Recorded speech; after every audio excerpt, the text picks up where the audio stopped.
karena menyampaikan kepada saya, ya masa saya bilang jangan, enggak gitu kan, mestinya ya silahkan.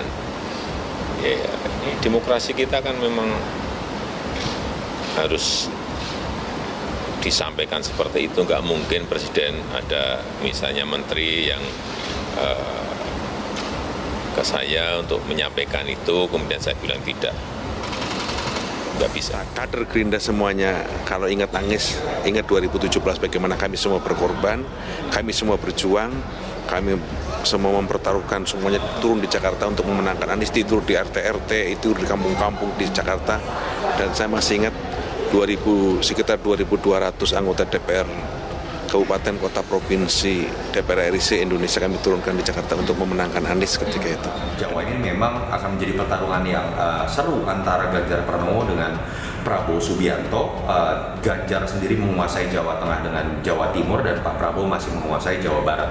Apa yang bisa kita baca di sini artinya pemilu 2024 itu belum bisa lepas dari residu yang terbentuk dari pemilu 2014 dan 2019. Kita tahu pemilu 2014 Jokowi sangat menguasai daerah Jawa Tengah dengan Jawa Timur yang sekarang dikuasai oleh Ganjar, dan kemudian Prabowo di dua pemilu sebelumnya juga memang menguasai daerah Jawa Barat, walaupun sekarang suaranya agak tergerus karena ada sosok Anies Baswedan yang dianggap juga mewakili barisan antitesis dari Jokowi. Menurut berbagai survei itu, loyalis Pak Prabowo itu ternyata masih banyak, meskipun beliau sudah bergabung ke dalam tubuh pemerintahan, menjadi menteri. Nah, hal ini membuat yang pasti nanti suara Pak Anies ini akan terbagi, sebab secara karakter atau pemilih dari Pak Anies itu kan ya memiliki irisan yang sama, karena sebagian besar yang pendukung Pak Anies itu yang memilih Pak Prabowo di Pilpres tahun 2019 yang lalu.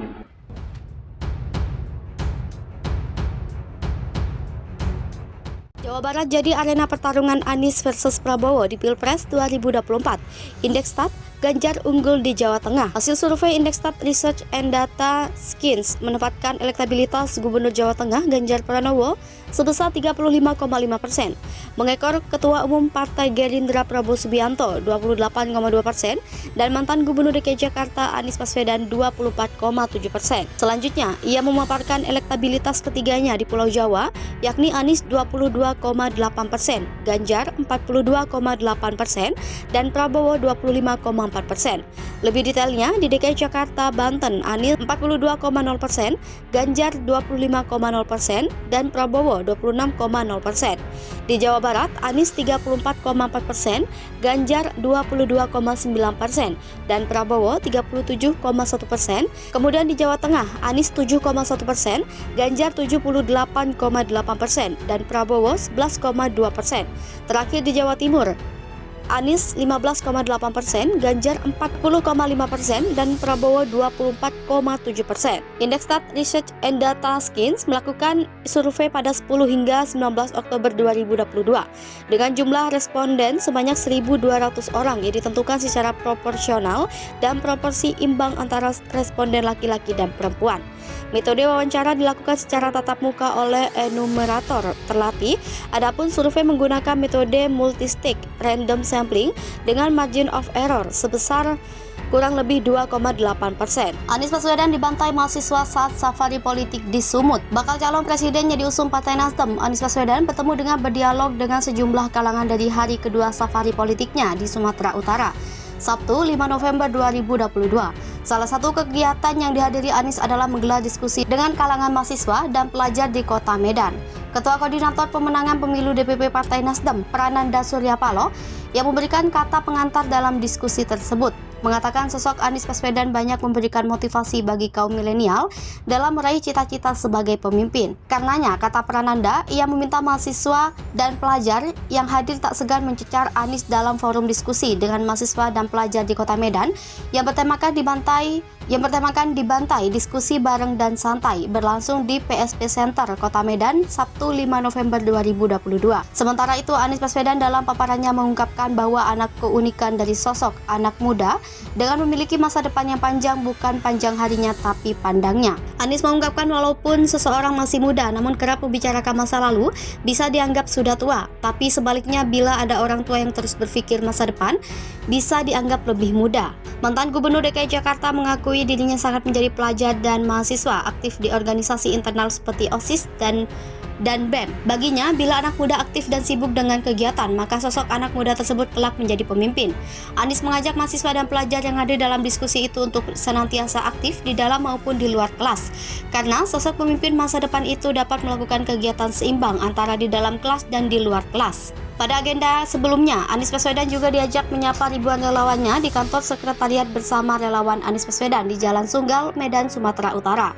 Anies Baswedan mengatakan selama berada di Sumatera Utara 4 dan 5 November 2022, puluhan ribuan relawan kader Partai Nasdem hingga masyarakat umum menyambut kehadirannya sejak mendarat di Bandara Kuala Namu International Airport, Kabupaten Deli Serdang. Dalam kunjungan safari politik ini, Anies menilai Sumatera Utara telah mengirimkan pesan perubahan untuk Indonesia.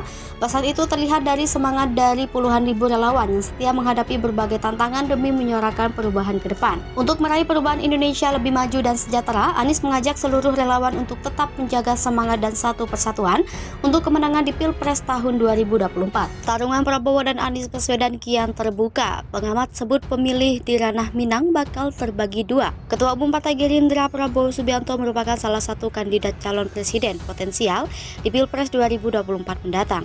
Hampir dalam semua simulasi survei Capres, namanya bertanding dengan Anies Baswedan dan Ganjar Pranowo. Nama Prabowo tak asing di telinga publik Sumatera Barat. Di Pilpres 2014, Prabowo Subianto Hatta Rajasa menang 76,9%. Lantas di Pilpres 2019, Prabowo Subianto Sandiaga Uno juga menang telak dengan perolehan suara mencapai 85,9%. Data itu mengungkapkan bahwa dukungan masyarakat Sumbar terhadap Prabowo tidak bisa dianggap remeh. Lantas, ketika Surya Paloh mengusung Anies Baswedan sebagai Capres 2024, konstelasi pun berubah. Kondisi itu terjadi lantaran banyak juga warga Minang yang mendukung Anies. Sebagian lainnya juga kecewa ke Prabowo lantaran bergabung menjadi menteri di kabinet Jokowi Maruf. Pengamat politik yang juga pakar komunikasi UN Imam Bonjol Padang, Abdullah Kusairi menilai pemilih di ranah Minang akan terbagi jika memang Anies Baswedan dan Prabowo Subianto masuk boxcar Capres dan berlawan di 2024. Lain ceritanya ketika Prabowo dan Anies bersatu atau berpasangan. Menurut Kusairi, 2 kali kemenangan Prabowo di Pilpres di ranah Minang tak bisa dipandang enteng. Dengan kata lain, Prabowo diyakini masih memiliki basis kuat di daerah Sumbar. Meski begitu, mantan jurnalis itu enggan berspekulasi kemana condong suara masyarakat Sumbar. Wakil Dekan Fakultas Dakwah dan Ilmu Komunikasi UNIB Padang itu mengatakan, jika Prabowo dan Anies betul-betul bertarung sebagai Capres, Prabowo juga berpotensi seperti nasib Yusuf Kala ketika tarung lawan Susilo Bambang Yudhoyono di Pilpres 2009 silam.